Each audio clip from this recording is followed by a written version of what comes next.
Hello and welcome to Stream 2 of our deep dive sessions for new NABERS users. My name is Esther Bailey and I'm the Market Development Head at NABERS. So this session is predominantly for our newbies, but there's also some incredible insights in here for anybody who's been using NABERS tools for a while. You know that NABERS is an amazing tool for understanding what your impacts are environmentally and for setting a path towards excellence. But rating just by itself is not enough.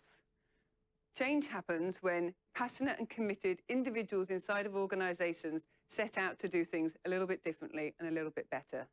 And that means you. And so we want to support you to the best of our ability to really drive that change inside of your organizations. So for the last year, we've been developing some new resources to help complement the rating, to help you move quicker and do even better, even faster. So the first thing that I want to talk to you about today is our brand new suite of fact sheets.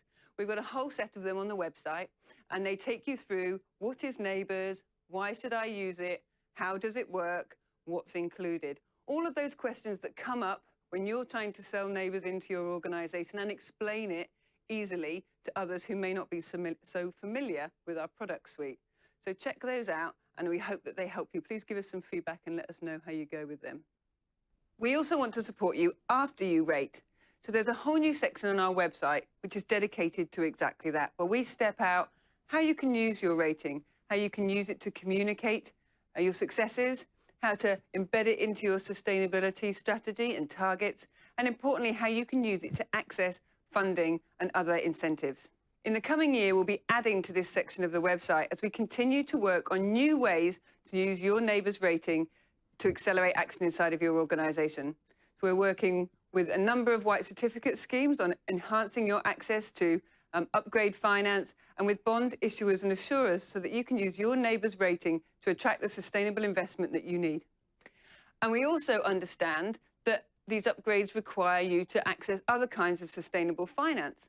NABERS ratings are perfect for this because they already prove the achievements that you've already made.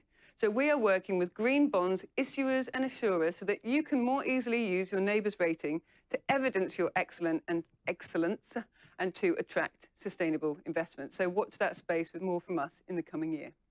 So next we're going to hear from 4 amazing rock stars of the property scene who've all got very different experience and expertise that they're going to very generously share with Craig in some little short vignette interviews. First of all, we're going to hear from Amy Hogan, who's the head of sustainability at Stockland. Stockland are a long-term leader in this segment. They've been working with retirement living, with retail for many years. They have won many international awards. And she's going to talk a bit about the value of reporting and the value of data in driving change through an organization of that scale. We're going to hear from Steve Ford from GPT, who's head of sustainability and energy there. Steve's a long-term friend of NABERS and always there when we're trying to push the envelope and start new tools and putting them into the marketplace. So GPT going carbon neutral this year using the Climate Active Carbon Neutral certification, and also a big champion on our NABERS waste tool as well, which is really starting to drive new incursion points and data quality to help us drive the circular economy. We're going to hear from Chris Nunn from AMP. He's the head of sustainability there, and he's going to talk about how you learn to speak the language of real estate and the language of investors in order to really drive the funds and the attention and the corporate attention you need to take those sustainability actions inside of the operations of your building up to a strategic level and up into the stratosphere. You'll hear from Melinda Dewsnap, who heads up the Smart Green Apartments program and has been working with residents and owners corporations in big apartment buildings across Sydney and Melbourne, helping them to understand the efficiency of their assets and set a community plan for excellence. A tricky sector, but one with a lot of heart and one where she's having some really incredible wins. So buckle up, enjoy these interviews. They're going to inspire you and they're going to help you to take some lessons back into your own organization so that you can also bring the change. I hope you enjoy them. Now, these sessions were recorded earlier so that we could manage safety for our participants and meet COVID requirements, but we still want to hear back from you. We still want to hear your questions. So drop them into the chat box. We'll collate them and we'll have our panelists answer those questions for you, and that will be distributed with the packs. So I'm now going to hand over to Craig. let's hear from our guests.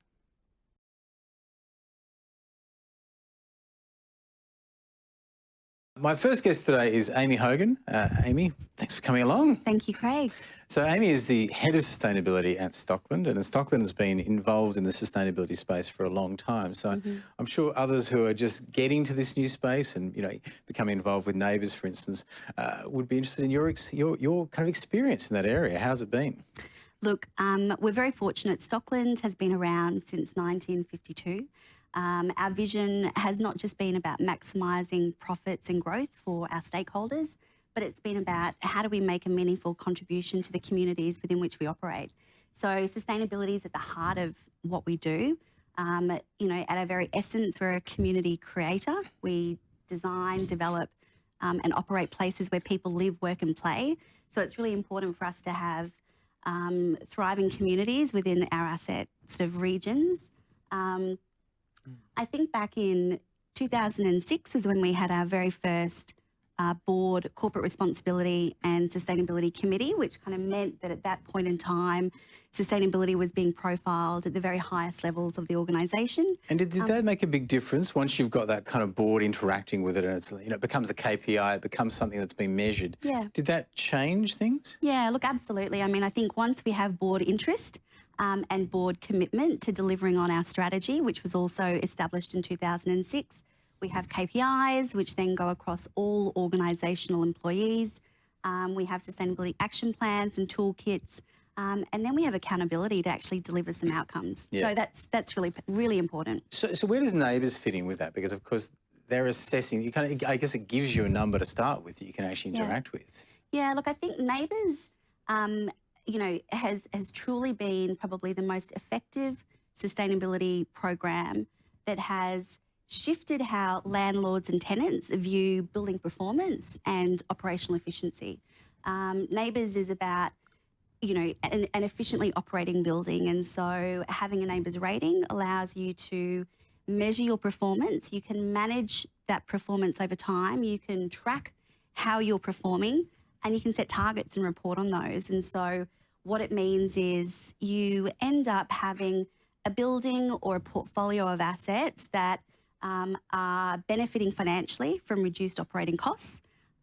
They have smarter management, they have better housekeeping, and they have better outcomes for the occupants overall. Does that make it easier for you to kind of convince people? It's interesting in the sustainability world. Obviously, there's sometimes a lot of pushback about, that problem's not here, it's not now, it can't see it. Yep. That can be the pushback. Does this help in you getting, buy-in from residents or from people who are actually tenants, for instance? Yeah, look, everything we do in sustainability has a business case. It has to. At Stockland, the sustainability team reports into the CFO. So if, I think that demonstrates a very sophisticated sustainability strategy. So everything we do, whether we can monetize that financial value or we can determine social value that's being created for our customers through health and wellbeing programs or community connection, education initiatives, it's definitely, it has been a challenge in the past, but I think we're now at a point where the industry, with the support of tools like NABERS and Green Star, allow us to demonstrate that financial value through everything that we do. It's interesting you said there, whether you're able to monetize it. So there'll be instances where you'll be pushing for something where you kind of go, this is not necessarily going to make a profit, but I think there's a value that we can actually, point out in some way, like a social value or something. Absolutely. Like that. So it doesn't have to be a financial benefit. It doesn't have to. It's helpful to have that. It's always easier to sell that. Always is. But how do you put a value on reputation and brand? And that's also very important. How do you put a value on risk management, on how you manage your climate? There are different ways, and certainly, one of the areas that we focus on at Stockland is about how to start to be able to build value frameworks around being able to quantify and articulate what is the value that we're presenting to the business. When you're coming from a sustainability background there, when you're trying to get buy-in on these issues, how did you find the knowledge of others was like? Is part of your job teaching people about this space as well? Yeah, it's absolutely. It's about, I think, first of all, understanding what are the key drivers of the people that you're working with, that you engage with and understanding what are the needs of all of those stakeholders. You have to be persistent. Yeah. But, over time, we're now at a point in the industry across the country where we don't need to be banging our heads against the wall anymore, and we're not. Do you find that because you're now getting people going, oh, we realise the scale of this problem, the kind of groundwork you've done in terms of assessing the organisation, getting the KPIs and that, does that make it a lot easier for you to respond and go, oh, yeah, you're worried about it now. Well, we've already been doing this and now we can even do more? Yeah, absolutely. I think you need to set a minimum standard across your organisation. I think that's probably a really great piece of advice for someone who's sort of new in this space, and NABERS is a really great way to do that. It's a tool that allows you to manage and benchmark your performance internally and also externally, so an apples to apples comparison. But it's a robust system, it's third-party verified, and it's a common language that everyone really understands. It's interesting because I've just been working on a show where we've been trying to, I guess, get people to understand their own carbon footprint in their life. Yeah. And in a similar way, the first step is going, well, how do you even measure it first? If you can't measure the energy you're using, if you don't know, you can't manage it. And it's amazing how many people do, in their own home would think they don't know what it is that's creating their big power bills or that's, creating their large carbon footprint. So having that measurement is just essential. You can't really change anything until you know what the problem is. And you have to start somewhere. So, in a previous life when I was involved, I was working at Jones Lang LaSalle on the GPT portfolio. We did the first NABERS portfolio rating, and at that point in time, everyone was quite nervous around how the assets would perform. But, even if you perform and if you get a lower NABERS star rating, that's okay.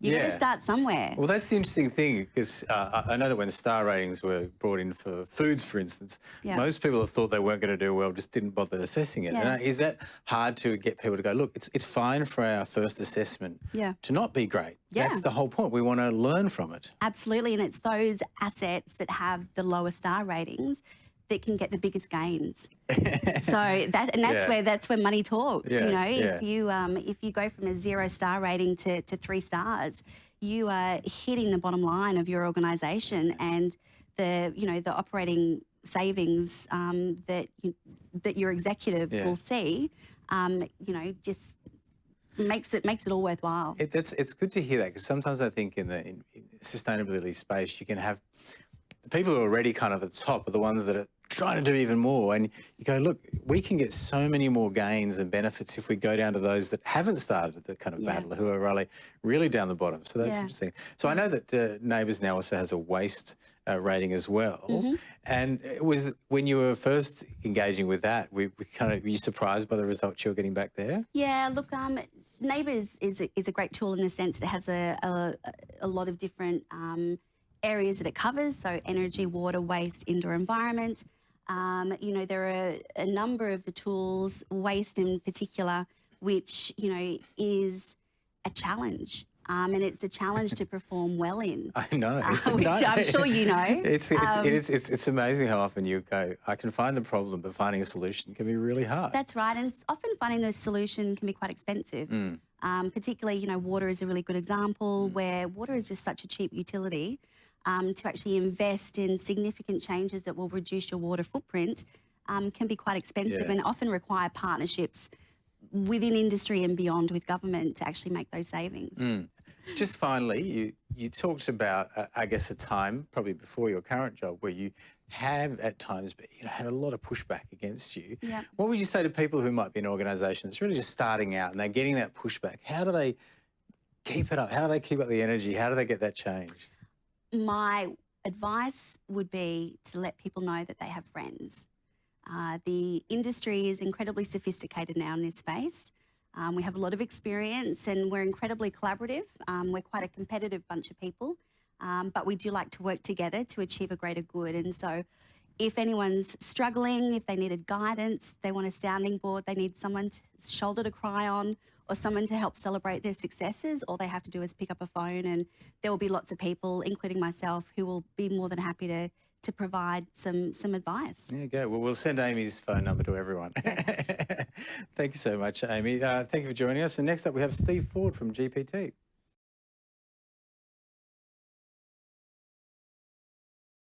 My next guest is Steve Ford, who's the Head of Sustainability and Energy at GPT. GPT's been fairly involved in the sustainability space for a long time. I know you've had a lot of interaction with the NABERS waste tool, which I'm interested in, obviously. It's a nightmare of an area.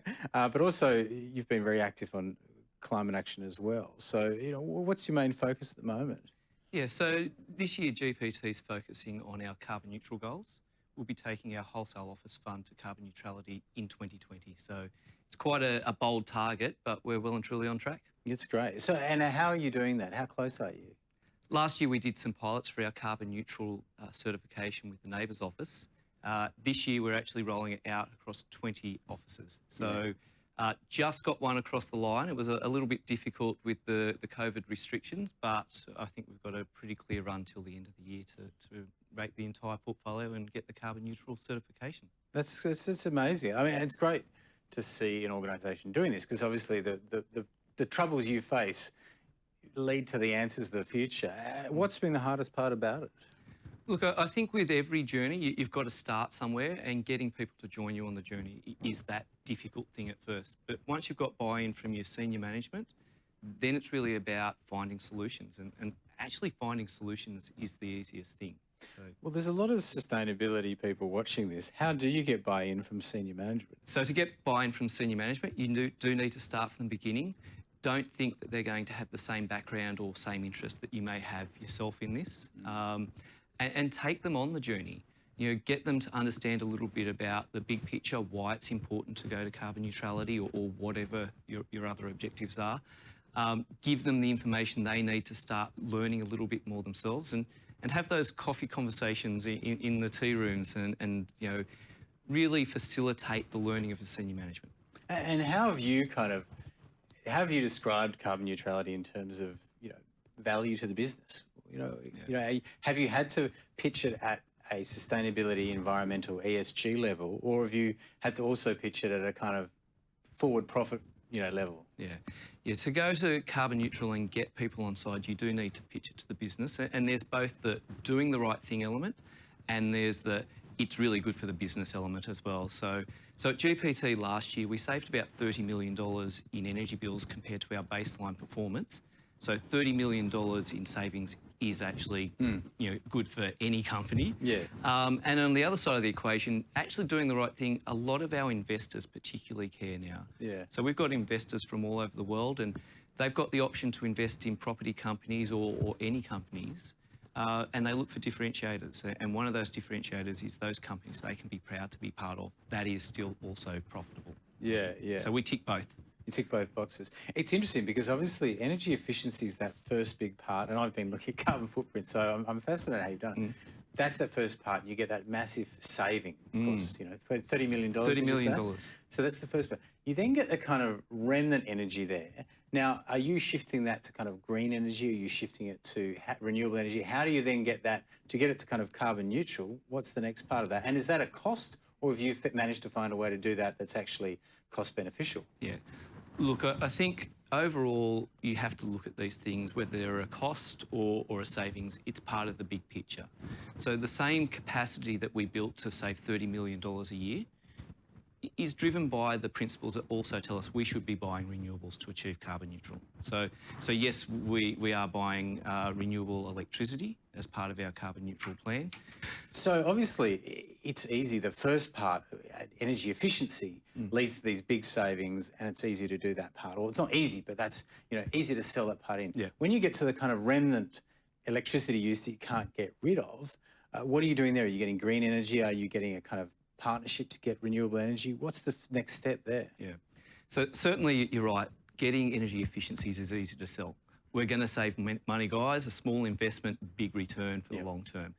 Getting the next step, which is going to carbon neutral, means you still use energy. It's just making sure you use the green stuff rather than the black stuff. So, and that is part of GPT's approach, is to buy renewable energy as part of its carbon neutral plan. And have you been able to do that in a way that doesn't push prices up? Because I know myself as somebody at home, if I have to buy green energy, I have to pay extra for it. Yeah. But when you're dealing with the level of GPT is, are you able to kind of buy renewable energy and it not put up prices? Yeah. So it's an interesting way to look at things. So when we buy renewable energy, the principle that drives us to buy renewable energy is the same one that drives us to gain efficiencies.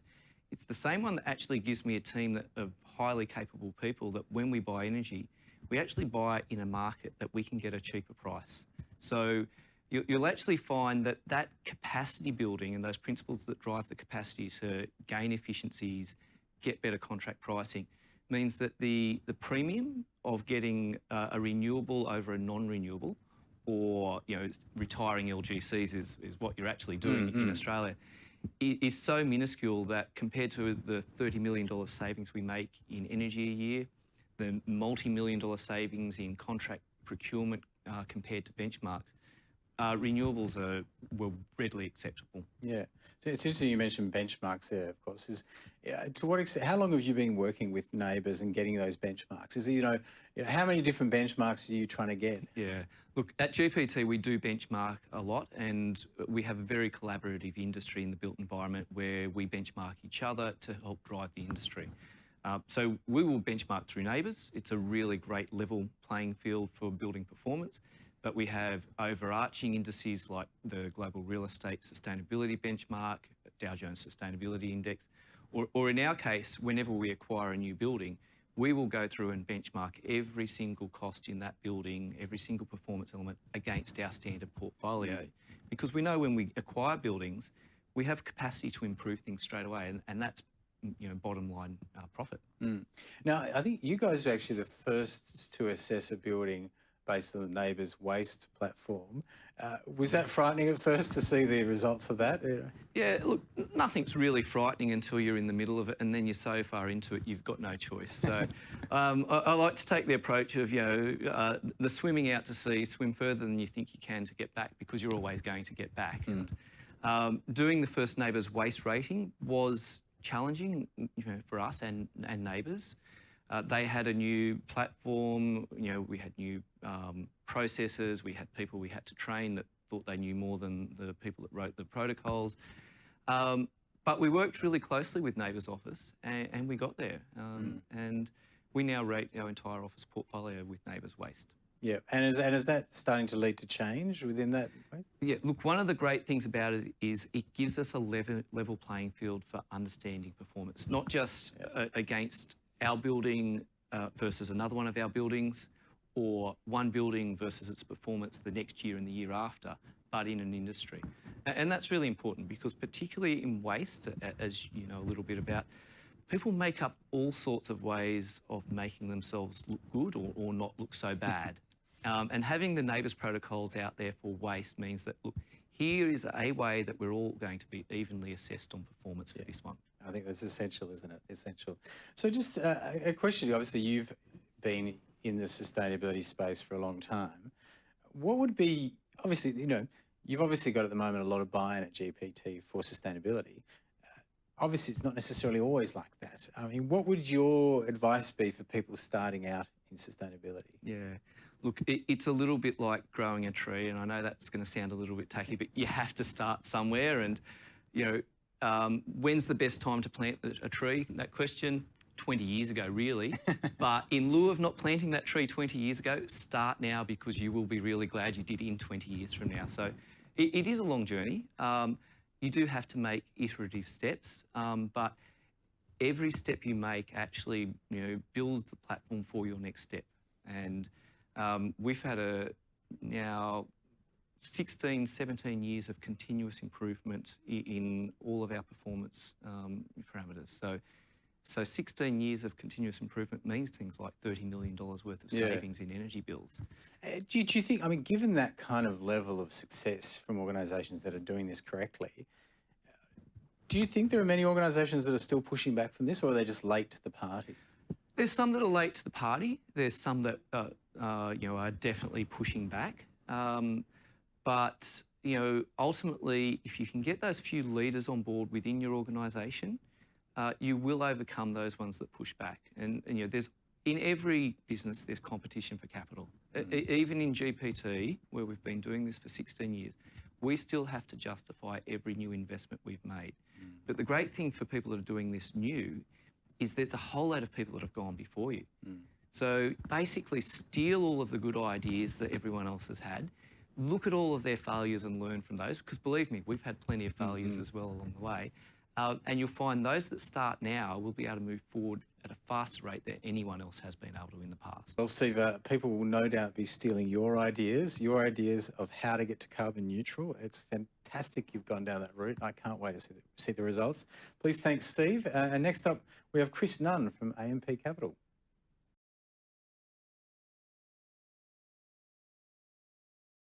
Our next guest is Chris Nunn. Chris is the Head of Sustainability at AMP Capital, one of the largest investment managers in the Asia-Pacific region, which of course is a great position to be in, but also I imagine a difficult position at times as well. You know, do you get a lot of pushback when you're pushing for sustainability in superannuation? Yeah, I mean, it's true that our clients are institutional investors, but I think pleasingly, there've been some of the more progressive voices among our stakeholders. So a lot of investors really do care about ESG. It's becoming much more important to their underlying membership in super funds.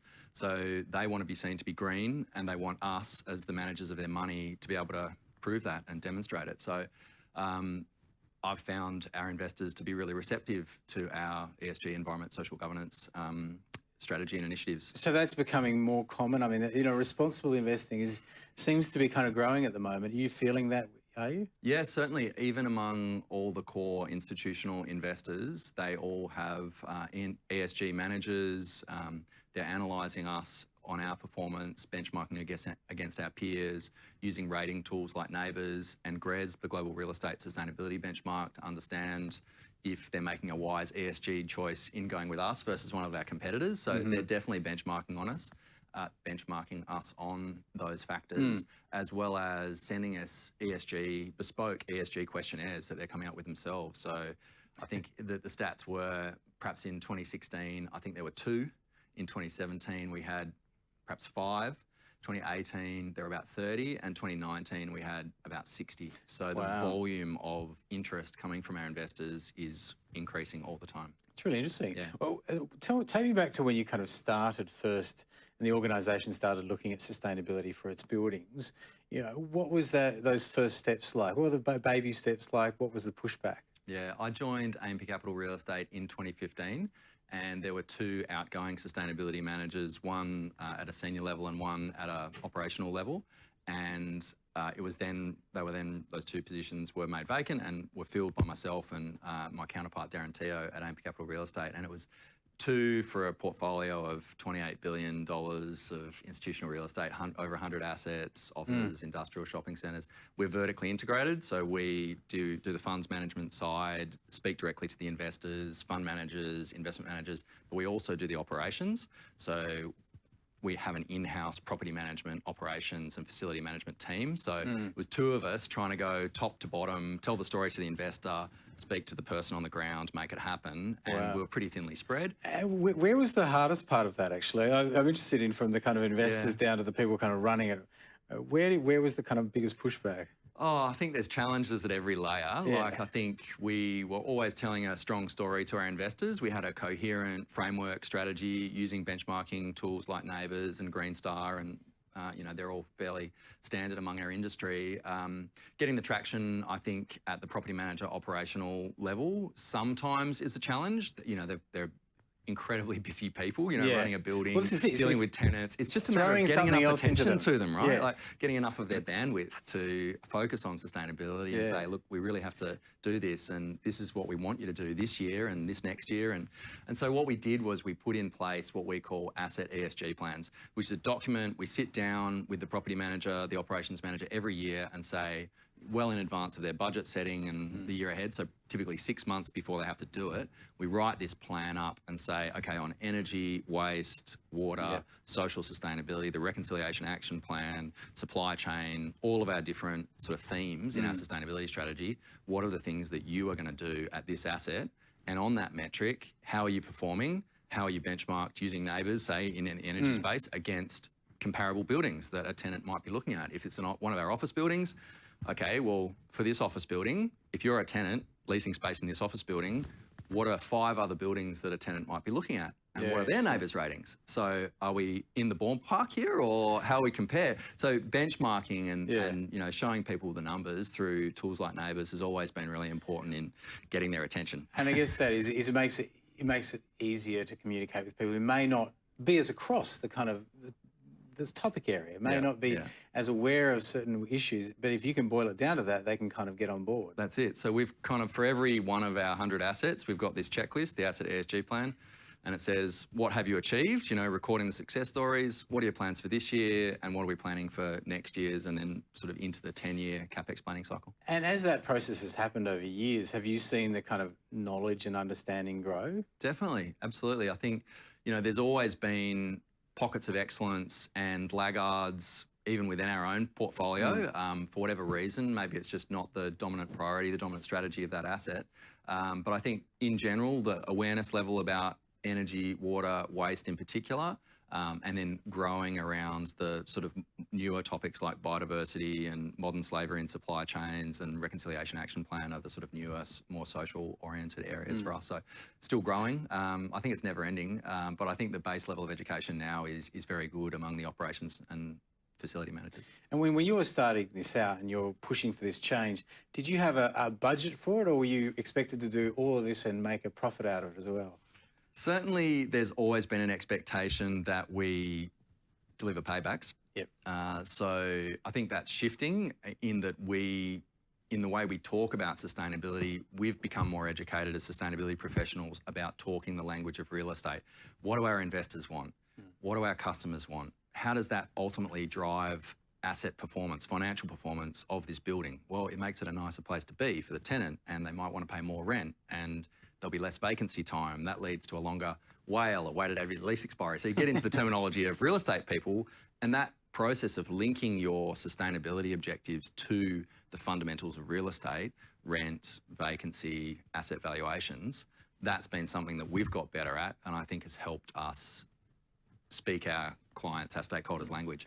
In terms of changing the kind of culture within the organisation, was there a light bulb moment that brought that change, or has it been a kind of slow grind, I guess? I think there's been a mutual education, right? Like, we as sustainability people come in to us, it's the most important thing in the world.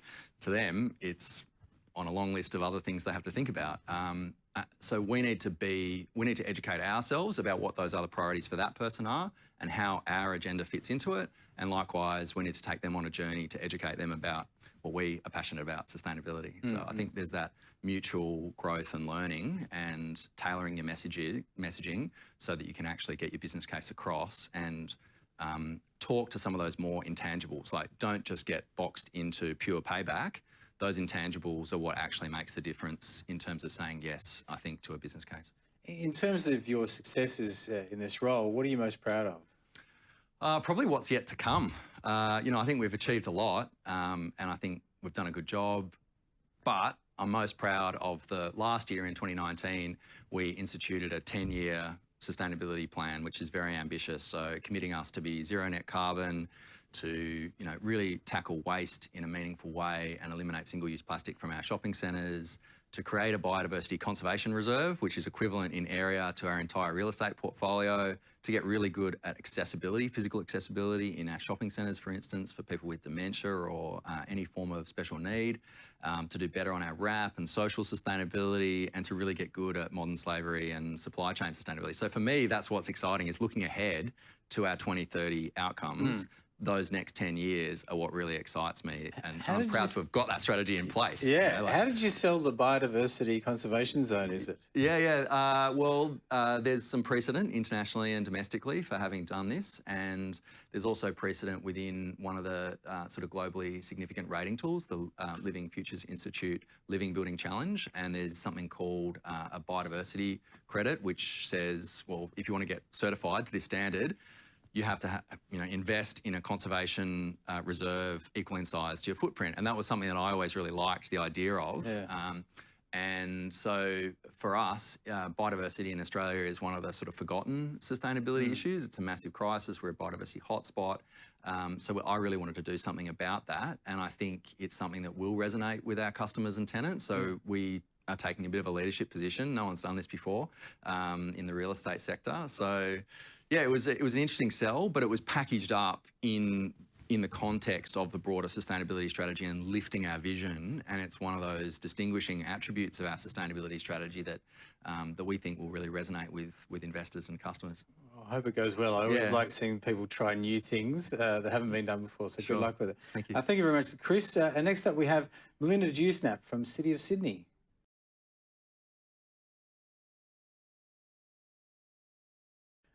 Well, our lucky last final speaker for this is Mel Dewsnap from City of Sydney.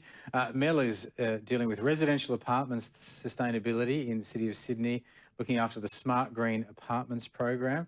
And you've been working with apartments to try and reduce their energy use, their water use. How's it been going? Really great.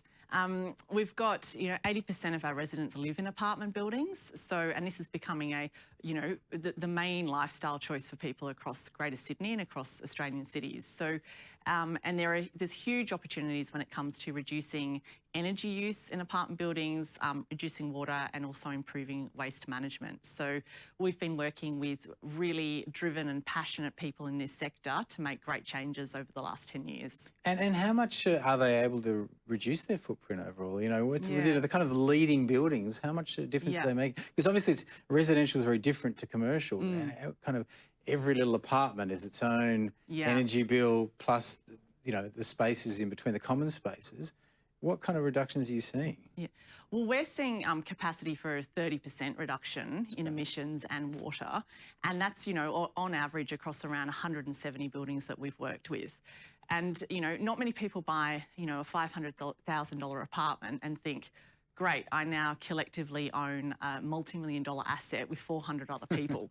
So the barrier that has been faced is not only do people have that electricity in water bills for their own apartment, but they're also paying for these, hugely complex buildings as well. And there's been a real lack of visibility on, what does it cost to run these buildings? How efficient are they? And we're really seeing that change now with the NABERS rating. That's for these great. buildings. So do you go in there first, then do you use, for instance, the NABERS rating to get that baseline, and then you talk to the strata organisation? How are you doing it? So the first thing, NABERS is really the backbone of what we do.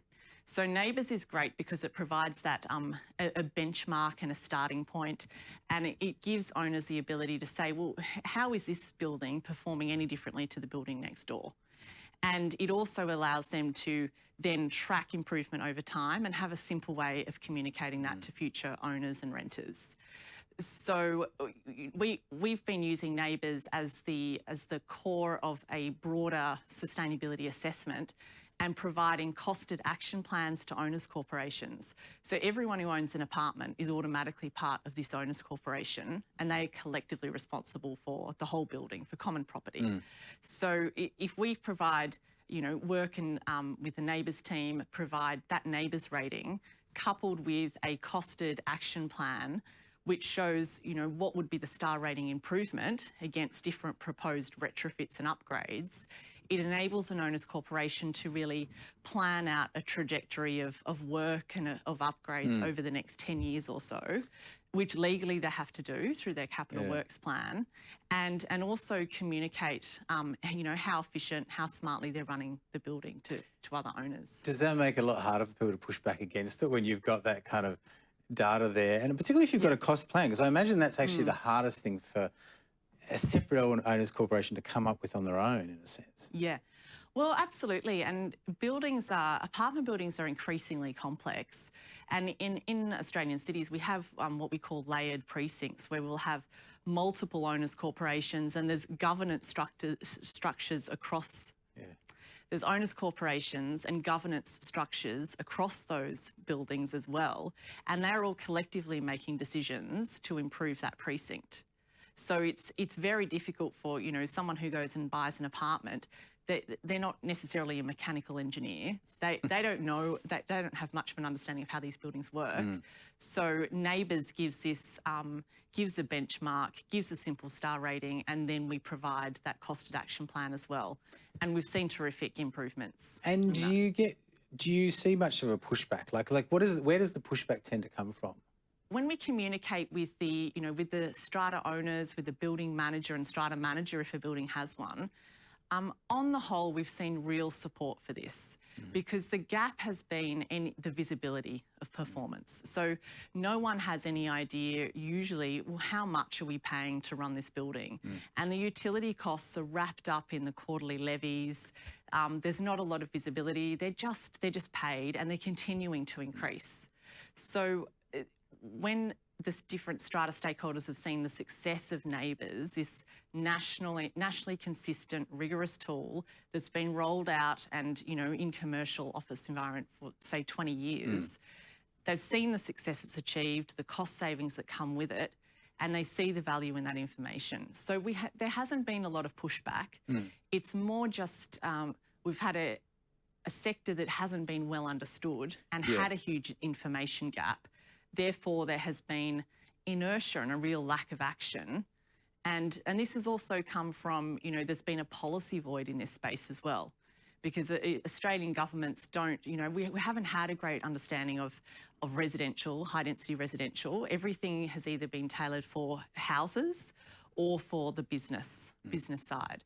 So, and apartment buildings are unique because in large buildings, we can have up to 60% of the energy consumed in those common areas or the collectively owned systems. That level, that's extraordinary. Yeah. Yes. We can see what a massive difference that would make there. Yeah, absolutely. Yeah. And we've worked with around 170 buildings, which are now saving close to $3 million per annum just by understanding how they could reduce their energy consumption, how they can reduce water consumption, and how they can monitor and just move into, better governance and real, more efficient asset management generally. It's great. Have you had other councils now coming to you and saying, whenever somebody leads in this area, they come in and say, can we use this? Can we do this in other areas? Because obviously it's not just City of Sydney that has a massive proportion of apartments. Yeah, there are a lot of councils across Australia are, doing some good work in this space. We advocated for a NABERS rating for this sector with the other capital city councils as well. And there are a lot of programs popping up and there's a lot of sharing going on. That's great. Yeah. So what are the challenges, I guess, when you're pushing this sustainability stuff, particularly into new areas? What are the challenges you face? I think one challenge has been, as owners corporations are faced with managing complex buildings with very little information. So when a developer might have built a building or a precinct, potentially sold off the plan, we know this sector has significant issues with defects already.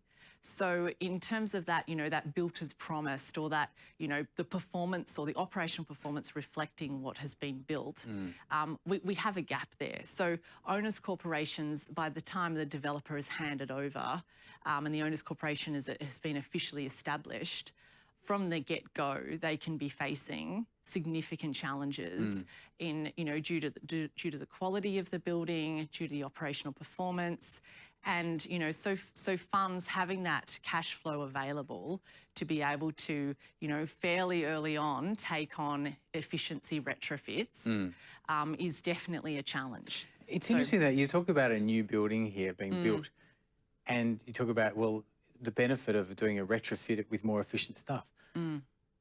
Surely we should be making it so that the building doesn't get built in the first place without the best efficiency. I mean, is there a real role for government policy here to make it that we're building better buildings in the first place? Absolutely.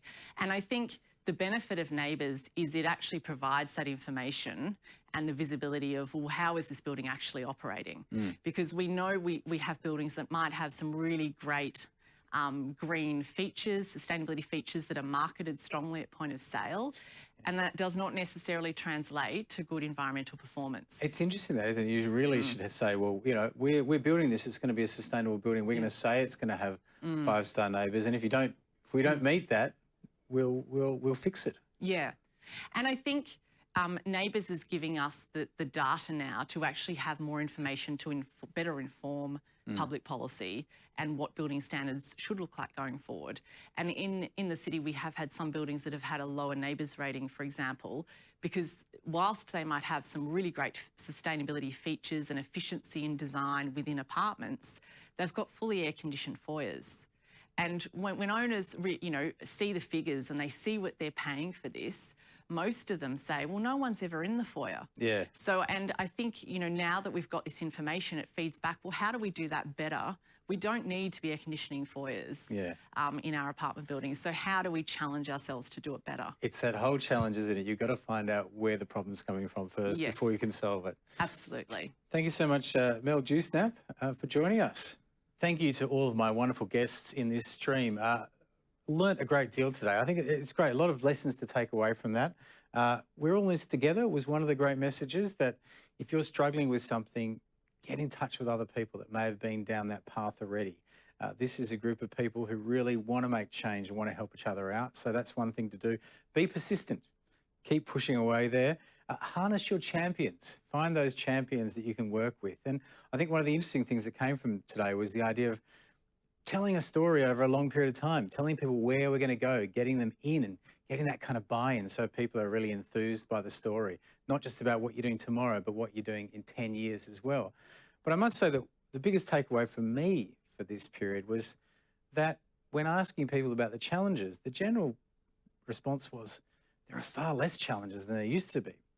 There's a lot of push from investors and others to actually make changes in this area, and that people really want sustainability to happen. So, get your benchmark, get your neighbours on board, find out where you are and try and make that change and get to the next level, because people want it, people are really pushing for it, and it's the way forward.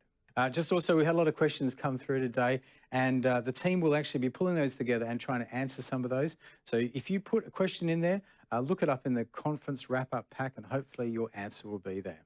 Thanks for joining us.